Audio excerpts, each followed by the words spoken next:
আসসালামু আলাইকুম, কেমন আছেন সবাই? আশা করছি অনেক বেশি ভালো আছেন। ব্লগার দিয়ে কিভাবে আপনি একটি পূর্ণাঙ্গ ওয়েবসাইট তৈরি করবেন সেটা নিয়ে আমাদের আজকের টিউটোরিয়াল পর্ব 4। তো আমি প্রথম পর্বে দেখিয়েছি কিভাবে নর্মালি ব্লগার দিয়ে আপনি একটা ওয়েবসাইট ক্রিয়েট করবেন, এবং সেকেন্ড পার্টে আমরা দেখিয়েছি এটার যে সেটিংটা কীভাবে এসইও সেটিং করবেন সেটা দেখিয়েছি। অ্যান্ড দেন লাস্ট যে থার্ড পার্ট সেটাতে আমরা দেখিয়েছি যে কিভাবে লেআউট যে সেটিংটা আছে, মানে এই যে অপশনগুলো দেখতে পাচ্ছেন এখানে কোনটা কি থাকবে, কিটা কীভাবে মেনটেন করবেন সেটা। তো আজকে পার্ট 4 আমি আজকে আপনাদেরকে দেখাবো আমরা কীভাবে কন্টেন্ট ইনপুট করতে পারি। আমরা যদি এখানে ক্লিক করি পোস্টে, দেখুন এখানে কিন্তু কোনো পোস্ট নাই, পেজ নাই, এই টাইপের কীভাবে আমরা আপলোড করতে পারি। এবং আরেকটা জিনিস হচ্ছে এই যে লোগো, একটা লোগো আমরা কিভাবে ক্রিয়েট করতে পারি ইজিলি, সেটা মোবাইল দিয়ে হোক বা ল্যাপটপ দিয়ে। নর্মালি আমরা এটার জন্য ক্যানভা ইউজ করতে পারি। তো ক্যানভাতে যাওয়ার জন্য আপনি নর্মালি canva.com লিখে সার্চ করলেই হয়ে যাবে। দেন আপনি যদি ওয়েবসাইট লোগো লিখে সার্চ করেন সেক্ষেত্রে কিন্তু কিছু টেমপ্লেট এখানে আসবে। তো আমি ক্যানভাতে এসে ওয়েবসাইট লোগো লিখে সার্চ করলাম। সার্চ করার পরে দেখতে পাচ্ছেন এখানে কিন্তু অনেকগুলো প্রিমিয়াম এবং ফ্রি ভার্সন আছে। আপনারা এখান থেকে আপনাদের ইচ্ছে মতো লোগোটাকে ডিজাইন করে নিতে পারেন। এখানে অসংখ্য লোগো দেওয়া রয়েছে, তবে যেগুলো প্রিমিয়াম ডিজাইন সেগুলো কিন্তু আপনি ডিজাইন করতে পারবেন না। তো প্রিমিয়াম যে ডিজাইনগুলো আমি কিন্তু সেইগুলো অ্যাক্সেস আছে আমার কাছে, কারণ আমি এটা প্রিমিয়াম নিয়েছি। আপনাদের যদি কারো প্রিমিয়াম নিতে হয় সেই ক্ষেত্রে আমার চ্যানেলে একটা ভিডিও দেওয়া রয়েছে কিভাবে ক্যানভা প্রো আপনি ফ্রিতে ইউজ করবেন সেটা নিয়েও ভিডিও দেওয়া রয়েছে। আপনি চাইলে আমার চ্যানেল থেকে সেই ভিডিওটা দেখে আপনিও ক্যানভা প্রো ফ্রিতে নিয়ে নিতে পারেন। তো যাই হোক, এখানে যে লোগোগুলো দেখতে পাচ্ছেন, আমি যদি এই যে লোগোটা দেখতে পাচ্ছেন আমি এটাতে ক্লিক করলাম। এই লোগোটাকে আমি কাস্টমাইজ করব, মানে আমার নামে আমি নিব। আমার এটা মোটামুটি ভালো লাগছে। এখন আপনি আপনার ইচ্ছে মতো যে কোনো লোগো নিতে পারেন। আচ্ছা, আমি এখানে ক্লিক করলাম। তো এখানে ক্লিক করে দেওয়ার পরে আরেকটা নতুন ট্যাবে এটা ওপেন হবে। ওপেন হয়ে যাওয়ার পরে নর্মালি দেখুন বন্ধুরা, এখানে যে ওয়েবসাইটের লোগোটা, এখানে ওয়েবসাইটের লোগো কিন্তু নর্মালি স্কোয়ার না। সো এটার যে সাইজ, সেই সাইজ অনুযায়ী নিতে হবে। 795 আর হাইট হচ্ছে 228। তো 228 দিয়ে আমি এখানে রিসাইজ অপশনে ক্লিক করে দিলাম। তো রিসাইজ অপশনে ক্লিক করে দেওয়ার পর বন্ধুরা দেখতে পাচ্ছেন আমার ক্যানভাসটা অটোমেটিক্যালি কিন্তু চেঞ্জ হয়ে গেল। তো ক্যানভাসটা চেঞ্জ হওয়ার পরে আমার এই যে লগোটা, এটাকে আমি একটু বড় করে নিই। এটা খুবই ইজি এবং সিম্পল একটা বিষয়। আর এই যে লেখাটা, আমি এটাতে ডবল ক্লিক করে দিলাম। আমার যে টিউটোরিয়াল পারপাস ওয়েবসাইটটা তৈরি করেছি সেটার নাম অনুযায়ী একটা নাম দিয়ে দিলাম। আমরা একদম সিম্পল একটা টাইপোগ্রাফি লোগো করতে যাচ্ছি টিউটোরিয়াল পারপাস। ওকে, আমি এটাকে বড় করে নিলাম। বড় করে নেওয়ার পর দেখতে পাচ্ছি এই যে এরকম। ওকে, তো এখন এটাতে কিন্তু দুইটা কালার ইউজ করা হয়েছে। আর এই যে লোগোটা, আমি যদি লোগোটাতে ক্লিক করি, নর্মালি লোগোটাতে ক্লিক করে দেওয়ার পর উপরে যে দেখুন দুইটা আইকন, এখানে যে রেড মার্ক করা আছে, আমি চাইলে সেটার কালার কিন্তু চেঞ্জ করতে পারবো। তো এখন যদি আমি এটাকে চেঞ্জ করতে চাই, এক্ষেত্রে দেখুন আমি আমার ইয়েলো অ্যান্ড এই যে ব্ল্যাক যেটা আছে আমি সেটাতে চাচ্ছি যে রেড কালার দিব। তো আমি একটাতে ইয়েলো একটাতে রেড কালার এখান থেকে সিলেক্ট করে ফেললাম। তো দেখুন চেঞ্জ হয়ে গেছে। এখন এই যে লেখাটা, এটার সাথে মিল করার জন্য আমি ফার্স্টে এই যে লেখাটা, আমি এইটাকে ধরেন দিয়ে দিলাম ইয়েলো, অ্যান্ড দেন লাস্টের যে লেখাটা আছে ওইটাকে আমি দিয়ে দিচ্ছি রেড।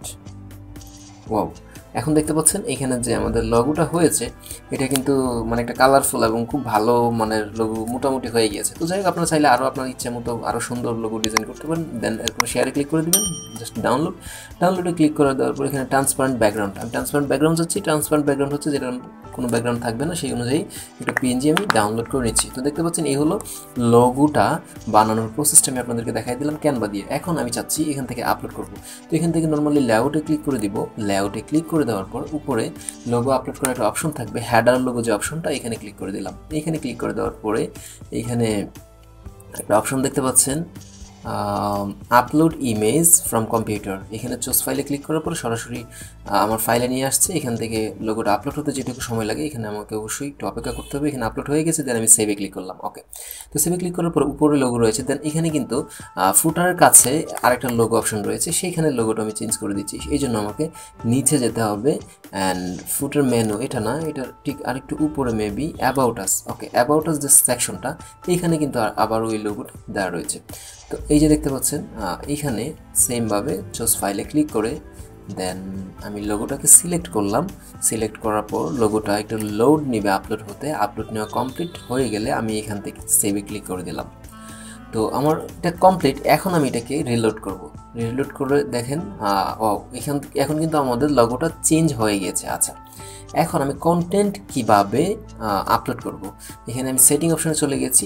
সেটিং অপশনে আসার পরে বাকি সেটিংগুলো সম্পর্কে কিন্তু ভিডিও দেওয়া আছে পার্ট 2-তে, আপনি চাইলে এখান থেকে দেখে নিতে পারেন আমার চ্যানেল থেকে। ওকে, একদম নিচে চলে আসবেন আপনারা। নিচে আসার পরে ইনপুট কন্টেন্ট নামে কিন্তু একটা অপশন রয়েছে, automatically publish all post and pages. আপনি যদি এটা টিকমার্ক করে রাখেন অটোমেটিক্যালি পাবলিশ হয়ে যাবে, আর যদি এটা টিকমার্ক না করেন তাহলে ড্রাফট আকারে হবে। আমি চাচ্ছি যে পাবলিশ হয়ে যাক, টিউটোরিয়াল পারপাস যেহেতু আমি দেখাবো। দেখুন আমি এখানে কিন্তু একটা পাবলিশ এক্সপোর্ট করে রেখেছিলাম আরেকটা ওয়েবসাইট থেকে। দেন এটা সিলেক্ট করে আমি জাস্ট ওপেনে ক্লিক করবো অ্যান্ড একটু ওয়েট করতে হবে কন্টেন্টটা আপলোড না হওয়া পর্যন্ত। রয়েছে পেজ রয়েছে, তো আমি এটাকে রিলোড করি। ওয়াও, এই যে দেখেন এখন কিন্তু চলে আসছে যে এখান থেকে যা যা কন্টেন্ট ছিল একটা মানে সুন্দর একটা ওয়েবসাইট তৈরি হয়ে গেছে। এখন কিন্তু এটা প্রফেশনাল মানে একটা ওয়েবসাইট তৈরি হয়ে গিয়েছে।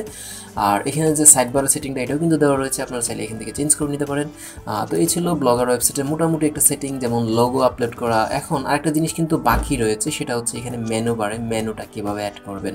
এটা অ্যাড করার জন্য আপনাকে যা করতে হবে, প্রথমে আমি এই যে লিঙ্কটা দেখতে পাচ্ছেন এটাকে কপি করে নিচ্ছি। এটাকে কপি করে আমি নিউ আরেকটা ট্যাবে ওপেন করে দিচ্ছি। আরেকটা ট্যাবে ওপেন করার জন্য এখান থেকে আমি জাস্ট পেস্ট করে দিচ্ছি। ওকে, তো এখন কাজ হচ্ছে আমার লেআউট সেকশন। দেন লেআউট থেকে আমাকে যেতে হবে মেনু। এখানে মেনু এডিটর একটা অপশন রয়েছে, নর্মালি যে মেনু লিঙ্ক রয়েছে দেখতে পাচ্ছেন লিস্ট লিঙ্ক। আমি এখানে ক্লিক করে দিলাম। এখানে ক্লিক করে দেওয়ার পর add a new item.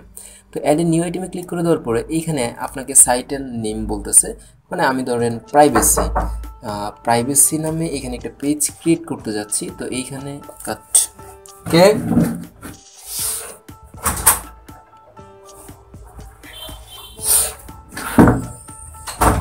Okay starting privacy নামে যে পেজটা ওপেন করতে যাচ্ছে। এখন প্রাইভেসির কিন্তু আমার লিঙ্কটা লাগবে। তো এখানে যে প্রাইভেসি পলিসি দেখতে পাচ্ছেন এই লিঙ্কটা আপনি এনি হাউ কপি করে নেবেন। এখানে কপি করার পরে জাস্ট এখান থেকে পেস্ট করে দিবেন। তো আমি এখান থেকে লিঙ্কটা পেস্ট করে সেভ দিয়ে দিলাম। দেন এভাবে আমি আরও কিছু পেজের লিঙ্ক এখানে বসিয়ে দিব বা ক্যাটাগরির লিঙ্ক আপনি আপনার ইচ্ছা মতো বসিয়ে দেবেন। ওকে, তো দেখতে পাচ্ছেন আমি এখানে যে পেজগুলোর লিঙ্ক অ্যাড করছি এটা কিন্তু আমাদের মেনু বারে দেখাচ্ছে। এখন এখানে কিন্তু অনেকেই চান যে একটা মেনুর আন্ডারে কীভাবে সাব মেনু ক্রিয়েট করতে হয়, এই একটা মেনুর আন্ডারে আরও কিছু মেনু থাকবে। তো সেটা করার জন্য আপনি জাস্ট লিঙ্ক লিস্টে যাবেন।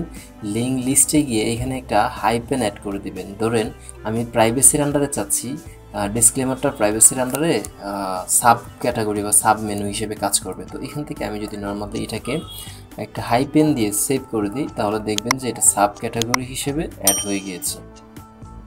দেখতে পাচ্ছেন এই যে প্রাইভেসির আন্ডারে কিন্তু সাব ক্যাটাগরি, এভাবে আপনি সাব ক্যাটাগরির আন্ডারেও সাব ক্যাটাগরি করতে পারবেন। যদি এখান থেকে জাস্ট একটা হাইপেন দিবেন, যদি একটা হাইপেন দেন তাহলে একটা সাব ক্যাটাগরি হবে, এবং ওইটার নিচে ডাবল হাইপেন যদি দেন তাহলে ওই সাব ক্যাটাগরির আন্ডারে আরও একটি সাব ক্যাটাগরি হয়ে যাবে। তো এই ছিল আজকের ওয়েবসাইটের লাস্ট টিউটোরিয়াল। আপনারা এভাবেই যে কোনো একটি প্রফেশনাল মানের ওয়েবসাইট ক্রিয়েট করতে পারবেন যদি এই প্রসেসগুলো অবলম্বন করেন।